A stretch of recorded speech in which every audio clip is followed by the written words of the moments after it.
Ancient times पे आप सबका फिर से स्वागत है। मैं इब्राहिम आपके साथ। दोस्तों, आज हम पहुंचे हैं यूसुफ शरीफ उर्फ केजीएफ बाबू के घर में, जहां दोस्तों आप लोगों ने देखा था कल किस तरह से यूसुफ शरीफ केजीएफ बाबू के घर में जो है इनकम टैक्स की रेड पड़ी थी।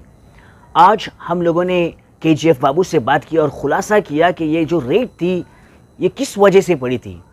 तो केजीएफ बाबू ने हमें बताया कि ये जो रेड है ये एनफोर्समेंट डायरेक्टरेट ईडी की रेड है, जो लोग दिल्ली से यहाँ पर आए थे। एंड केजीएफ बाबू जो 1700 चेंज करोड़ के मालिक हैं, जिसने एसेट्स इतना डिक्लेयर किया है, जिसने एमएलसी इलेक्शन के लिए करोड़ों के रुपए खर्च किए थे, आज उनके घर पर रेड पड़ी है। और फैल रही थी कल से कि इनके घर में हीरे मिले, जवाहरात मिले, इनके घर में बहुत से करोड़ों का पैसा मिला। तो हमने इस बात का खुलासा करने के लिए केजीएफ बाबू से पूछा कि क्या हुआ ईडी की रेड वालों, जिस तरीके से आपके घर पर रेड पड़ी, क्या मिला लोगों को। तो केजीएफ बाबू ने कहा कि इनके घर में जो है सिर्फ 3.5 केजी का गोल्ड जो है बरामद हुआ है। और ये 3.5 केजी का गोल्ड जो है ये अटिका गोल्ड कंपनी से इन्होंने लिया था, जिसकी बिल्स पे इन्होंने जो है वहाँ पर ईडी के ऑफिसर्स को दिखाए थे। बहरहाल ईडी के ऑफिसर जो है उन बिल्स से सहमत नहीं थे, तो उन्होंने कहा कि इस बिल्स को लेकर आप दिल्ली हमारे ऑफिस में आकर इसका जस्टिफिकेशन दीजिए।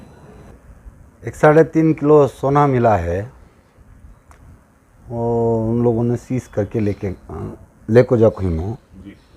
और ये हमारा बिजनेस से लीगल बिजनेस से हमारा हाँ अटिका गोल्ड से लेको हूँ, उसकी बिल भी है।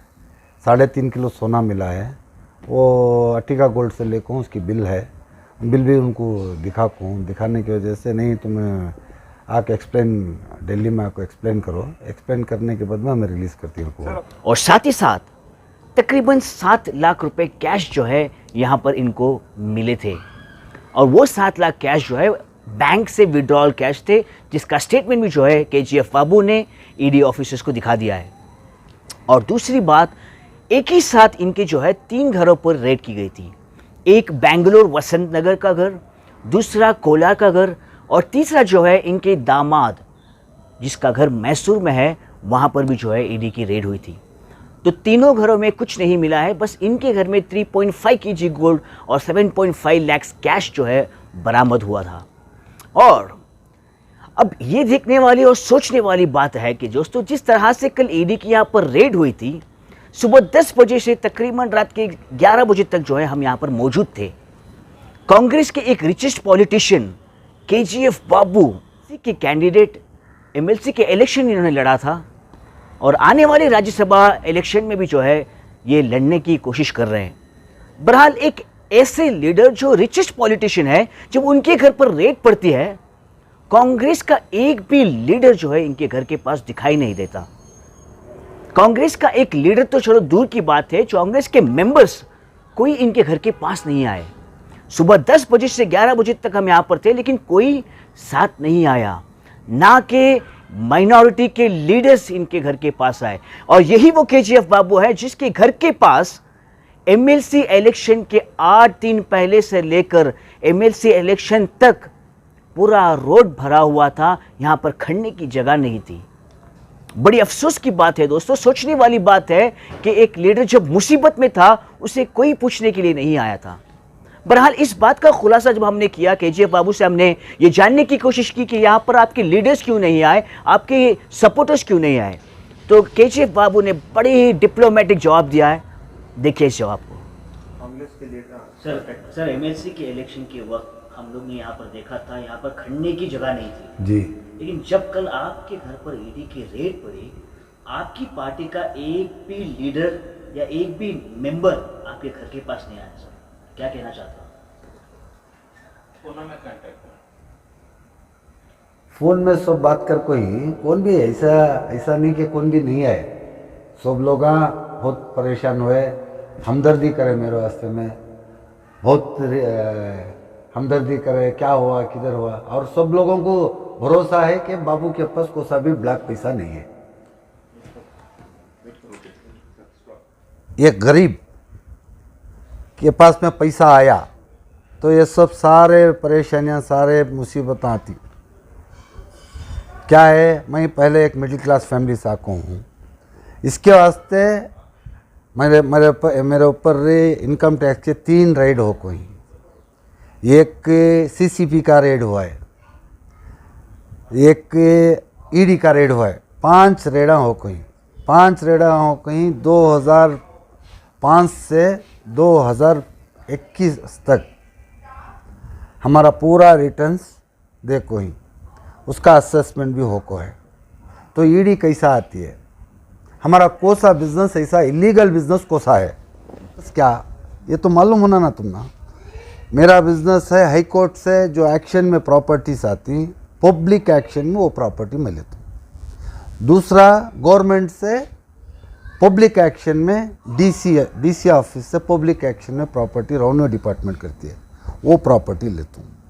वो प्रॉपर्टी लेते एक सीधा साधा आदमी को क्रिमिनल बना डाले, वहाँ पोजीशन नहीं दिए को बोला को झगड़ा, ज़रा ज़ोर से बात करे तो उन्होंने एक केस रजिस्टर कर डाले। यहाँ अब ईडी वाले, इनकम टैक्स वाले आती, इनकम टैक्स वाले का उनका सारे रिटर्न्स दे को, उनका असेसमेंट कर को, पैसा भर को, शार्टेज पैसे को इंस्टॉलमेंट ले को, इंस्टॉलमेंट भर ले को, हमें यहाँ तक कहीं 1 पैसे का खर्च नहीं है। हमने सारा पैसा कैसा आया, सोर्स ऑफ इनकम 2005 से लेकर 2021 तक बराबर रिटर्न फाइल कर को है। हमारा लेना भी ऑफिशियल, देना भी ऑफिशियल। हाँ, दूसरा लोकल बिजनेस मेरा कोई सा भी नहीं है, लोकल काम मेरा नहीं है। ये जो घर है ये एक प्राइवेट प्रॉपर्टी, मेरी अपोजिट का एक घर है, ये 2 प्रॉपर्टी प्राइवेट प्रॉपर्टी मेरी। 50% प्रॉपर्टी में ये 2 प्रॉपर्टी प्राइवेट, बाकी सब हाई कोर्ट से ले कोई सो, गवर्नमेंट से ले कोई सो प्रॉपर्टी। और आज जो रेड हुआ ये किसके वास्ते हुआ, मैं शॉक हूँ। ईडी मनी लैंडरिंग का केस है। मेरा ऐसा कोसा भी हवाले का पैसा आना जाना, 2 नंबर का पैसा लेना देना, लोकल में बेचना, लोकल से लेना, मेरा कुछ भी मेरे मतलब का नहीं है। मुझे आने के बाद में कल शॉक होगा, शॉक है। सुबह में 7:15 से रेड स्टार्ट हुआ। आपको मुझे वारंट दिए, वारंट देखो हमें सर्च करना है। को बोले गवर्नमेंट ऑफिसर ही, मैं तुम्हारे साथ, मेरा पूरी फैमिली तुम्हारे साथ कोऑपरेट करती है, जो करना तुम्हें करो। और को हमें हॉल में बैठ को, मेरे साथ में 2 पुलिस वाले, 2 एस्कॉर्ट और 2 ऑफिसर्स मेरे बाजू बैठे। सारे रूमा उन्होंने अंदर घुस को सारे डॉक्यूमेंट, सारे पेपर, सारा कैश, सारी ज्वेलरी, मेरे हाथ के वॉचेस सब ले लेकर को मटेरियल रखो। उन्होंने लोग पंचनामा स्टार्ट कर, सुबह ही 7:30 से लेकर रात के 12:10 तक सर्च चलिया। मेरी सारी ऑफिस, मेरे समधी का घर मैसूर में, मेरे समधी का घर, और मेरा कोलार में एक घर है, कोलार का घर, ये सब जगह पर उन्होंने सर्च करके उनके पास में मेरे ज्वेलरी, हमारे घर में ज्वेलरी मिली। ज्वेलरी 3.5 किलो ज्वेलरी मिली, 3.5 किलो ज्वेलरी मिली। उसे वैल्यूएशन उन्होंने 1 करोड़ 70 पर 5 लाख रुपए वैल्यूएशन कर कोई वो चीज़ के वास्ते भी उन लोग मैं बिल देखो हूँ। अटिका गोल्ड से मैं ओल्ड ज्वेलरी लेको हूँ, वो बिल देखो हूँ उनको। मैं 1 करोड़ 90 लाख को लेको हूँ। उनकी वैल्यूएशन 175 आई, हमें आपको 199 को उनके पास से लेको ही। उसे बिल सबमिट करको हूँ। सबमिट करने की वजह से उनको सेटिस्फाई नहीं हुआ, उनको इत्मीनान नहीं हुआ। इसके वास्ते हमें ये सीज करको ले जाती। ले को जाने के बाद हमें तुम्हें उससे दिल्ली को आए तो दिल्ली में हमें उसे क्या करना छानबीन करको देती, हमें रिलीज़ करती उनको बोली। बाद में कैश 8.5 लाख रुपए कैश मिले मेरे घर से, कैश का, वो भी बैंक से ड्रा का हुआ पैसा। मेरे घर में कोई सा भी 2 नंबर का पैसा नहीं है, कोसा भी कैश पैसा ने 8.5 लाख रुपए वो भी हमें बैंक से ड्रा कर कोई सौ पैसे वो उनको कैश मिले वो कैश उन्होंने हमारा हैंड ओवर करे ज्वेलरी उन्होंने सीज कर को ले को गए।